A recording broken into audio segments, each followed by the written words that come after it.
ओम तब कथामृतम तप्त जीवनम कविभिरीडितं कल्मषापहं श्रवणमंगलं श्रीमदाततं भुवि गृह्णन्ति ये भूरिदा जनाः।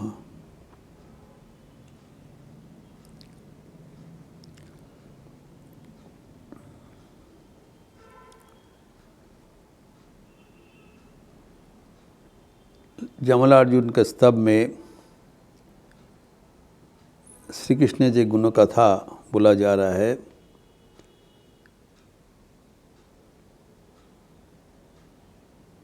कि ईश्वर को कोई जान नहीं सकता है, लेकिन वो सबके भीतर विराजमान अंतर्यामीन है।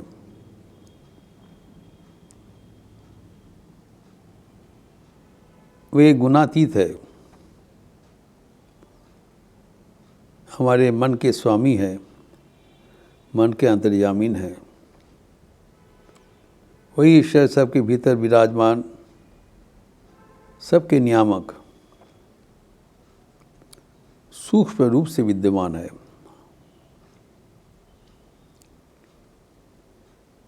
ये स्तुति जब हम याद करते हैं, आवृत्ति करते हैं, भगवान की जो स्वरूप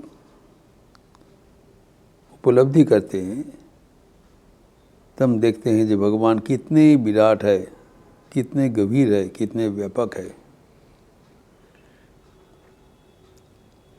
हमारे मन को भगवान के प्रति श्रद्धा एवं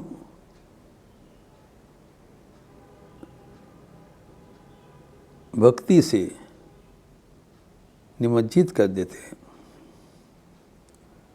परवर्ती श्लोक में और भी व्याख्यान करते हुए कह रहे हैं, श्रीमद् भागवतम दशम स्कंद दशम अध्याय 32वां श्लोक 10:32।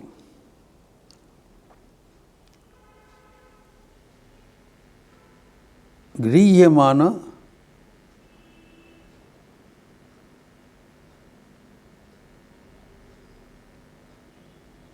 अगृह्याचुई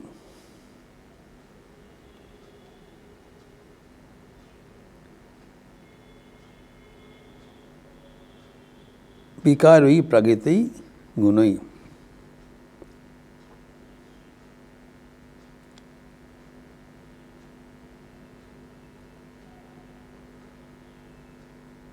जो गृह माने असंग्राह्य विकारी प्रकृति गुणई को निवर्हार्तुम विज्ञातुम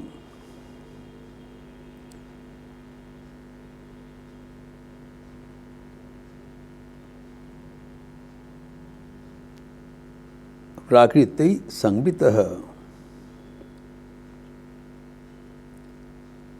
जो हमारे जानने का उपाय है, वो भगवान को पकड़ नहीं सकता है।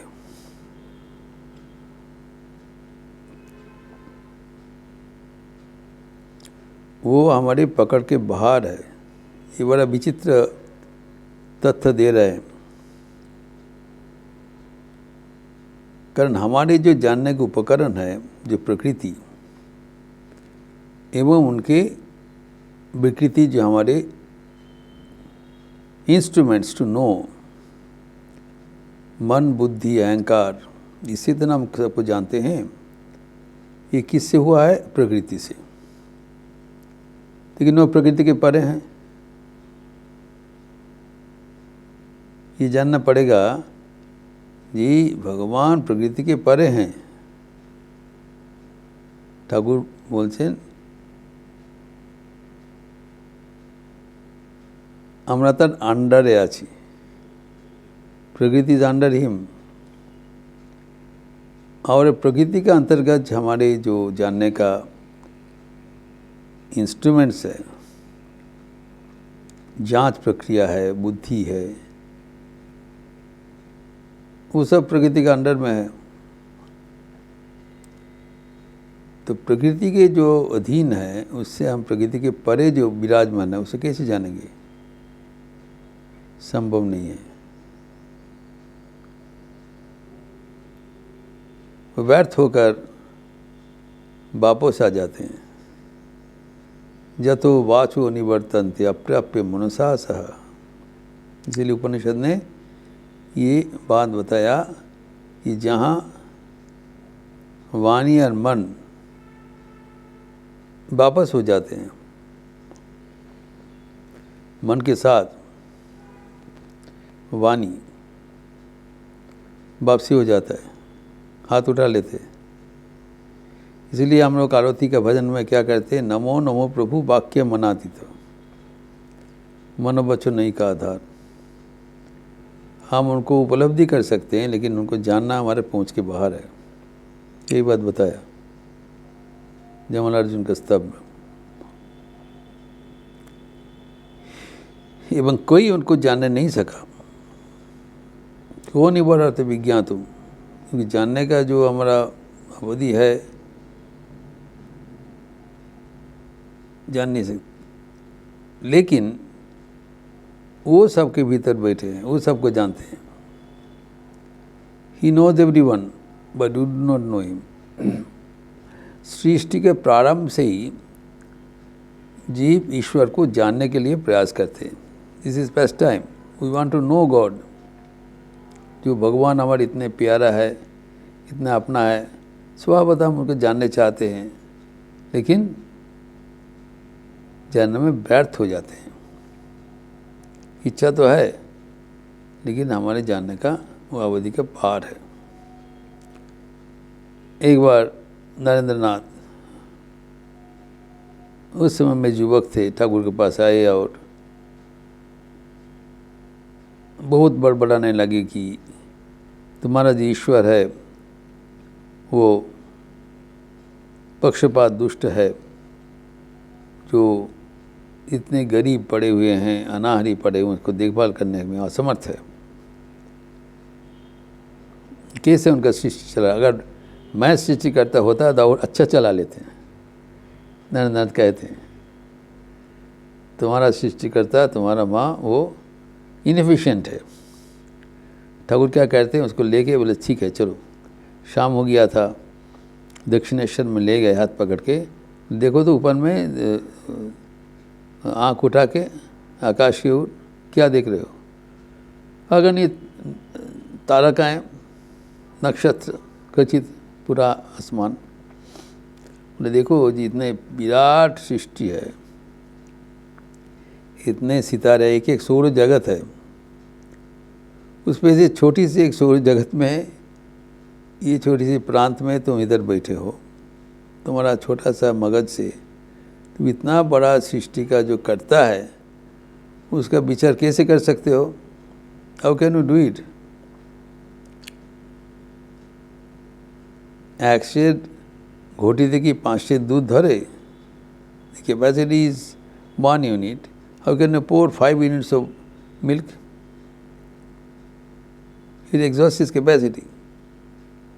अर्थात जीव का जैसे क्षुद्र प्राणी के लिए ईश्वर के विराट अर्थ परिमाप करना असंभव है, अकल्पनीय है, हो नहीं सकता है। लेकिन हमारे बराबर का ये लालसा रहता है, हम भगवान को जानेंगे। कारण हम उनको प्यार करते हैं। जो जिसको प्यार करते हैं, जानने का तो जिज्ञासा जिसको कहलाता है, स्वाभाविक है। लेकिन हम बराबर व्यर्थ हो जाते हैं। इसलिए वो भजन में दिया है,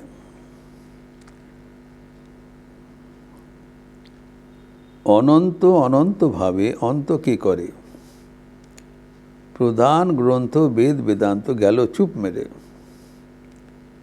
পুরাণেরা দিশে হারা সার কইল নাম শেষকালে, পাখি তুই ঠিক বসে থাক, ঠিক বসে থাক, ঠিক বসে থাক रे, रामकृष्ण नामेन मास्तुरे। जो कहानी श्री रामकृष्ण की कहानी है कि एक पंछी एक जहाज़ के मासिल में बैठे थे और पता नहीं चला कब जहाज़ खोल दिया। जब मध्य दरिया में आ गया तब उनको पता चला यार वो तो तीर से छोड़ के एकदम सागर का बीच में आ गए। तब वो उड़कर देखना चाहा कहाँ पर क्या है, तो जितना हो सके दाहिना तरफ चला गया, कुछ नहीं मिला, आ गया। फिर बायां तरफ गया, कुछ नहीं मिला। दिगंत विस्तृत जलराशि समुद्र के बीच में आ गया। फिर उत्तर दक्षिण पूर्व पश्चिम चारों ओर जाते हुए एकदम थक गए। फिर आके जहाज का मसल में चुपचाप बैठ गए, आत्मसमर्पण कर दिया। इसलिए कहा पाकि तुई ठीक बोशे तक रे रामकृष्ण नामेन मस्तु। तब वो नाम स्मरण करते हुए, भगवान का नाम की आश्रय करते हुए चुपचाप आत्मसमर्पण कर दिया। ये जीव का दौरान है। यद्यपि जीव अपने बल बुद्धि का प्रयोग करते हुए भगवान को पहचानने के लिए तो साहस करते आगे बढ़ते हैं, लेकिन जब आगे जाके देखते हैं वो बहुत ही उनका जानने का जो अवस्था है नाजुक है। अब ये कहा गया है कि दो चीज़ है, एक है जो दृष्टा और एक दृश्य, सीयर एंड द सीन। कहलाता है that I can not see the I.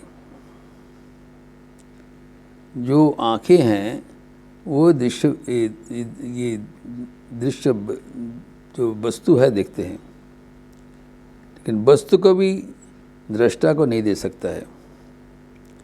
He is the cause and we are the effect. वो कारण है, हम लोग कार्य है। कार्य कभी कारण को नहीं जान सकता है। बेसिक पॉइंट, भगवान हमारे सृष्टा है, भगवान हमें जान सकते हैं, लेकिन हम कभी भगवान को जान नहीं सकते। भगवान के बारे में हम एक कंसेप्शन क्लियर कर सकते हैं, कुछ धारणा उठा सकते हैं, लेकिन जो अनंत भगवान है वो हमें शांत मन से कैसे जानेंगे? संभव नहीं है। हम लोग उनके नज़र में है, वो हमारे नज़र में नहीं है। तो ये जो मानसिकता, ये हमें बराबर जानना चाहिए। भगवान हमसे परे हैं।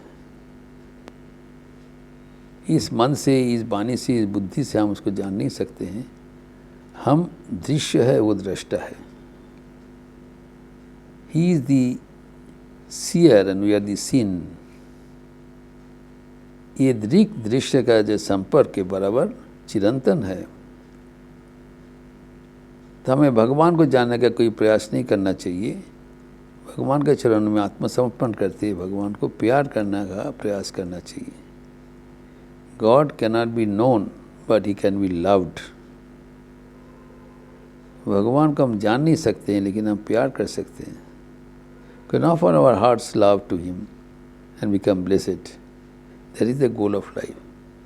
जीवन का लक्ष्य भगवान का जानना नहीं है, क्योंकि वो जानना संभव नहीं है, लेकिन जीवन का लक्ष्य है भगवान को प्यार करना। प्यार करने के लिए हमें ज्ञान चाहिए, जानना चाहिए हु इज़ ही, कौन है। जब हम जानते हैं वो कौन है, तब हमारे जो भगवान के प्रति जो प्रीति है, भक्ति है, प्यार है, वो बढ़ जाता है। इसीलिए ज्ञान का ज़रूरत होता है। ज्ञान बिना भक्ति पूर्ण नहीं होता है। ज्ञान जितना अधिक होगा तभी भक्ति उतना पक्का होगा, उतने गंभीर होगा। इसलिए ये जवनार्जुन का स्तव हमें आध्यात्मिक जीवन को परिपुष्ट करते हैं। इसको और भी आगे बढ़ाते हुए हम अगले दिन चर्चा करेंगे। ओम शांति शांति शांति। हरि ओम तत्सत। श्री राम कृष्णार्पणमस्तु। आज अत्यंत विशेष तिथि है, पावन तिथि है। आज माघी पूर्णिमा। ये पावन तिथि हम लोग मनाते हैं लाटू महाराज के जन्म तिथि के अवसर पर। क्योंकि विरक्त सन्यासी लाटू महाराज स्वामी अद्भुतानंद जी कभी अपने बारे में कुछ बताने में वो संकुचित होते थे। तभी जो खबर है तो वो जो उनका जो जन्मतिथि और वो छपरा में कहाँ पर हुआ ये सब हमारे जानना संभव नहीं है, इसलिए एक माघी पूर्णिमा तिथि में एक फिक्स कर दिया गया उनका जन्मतिथि। वो कभी बताते नहीं, पूछने से कहती ये सब प्रपंच से क्या बात है, इनकार कर देते थे। Is deny all this bogus question about himself. तो आज उनकी पावन जन्म जयंती मनाए जाते हैं परंपरा के अनुसार। संधर्ती के उपरांत उनका एक प्रवचन होगा। अद्भुत संत Swami Adbhutananda, the great wonder of Shri Ramakrishna. Swami Vivekananda कहा करते थे ठाकुर के एक अद्भुत विभूति, इसलिए उसका नाम भी रखा है अद्भुतानंद, कि न भूतो न भविष्यति, ऐसी कभी न सुना जाता है, कभी कभी कल्पना कर सकते हैं। अद्भुत, सचमुच अद्भुत चरित्र, अनुधावन यज्ञ है, अनुध्यान यज्ञ है। आज तो चर्चा होगा शाम को, एवं आज पूर्णिमा तिथि है इसलिए श्याम नाम संकीर्तन भी होगा। तो संध्यारती के उपरांत श्याम नाम संकीर्तन एवं उसके पश्चात जो लाटू महाराज की जीवनी तथा वाणी तो आज शाम को होगा। आप लोग सब स्वागत है। अच्छे रहिए, स्वस्थ रहिए, आनंद में रहिए। नमस्कार।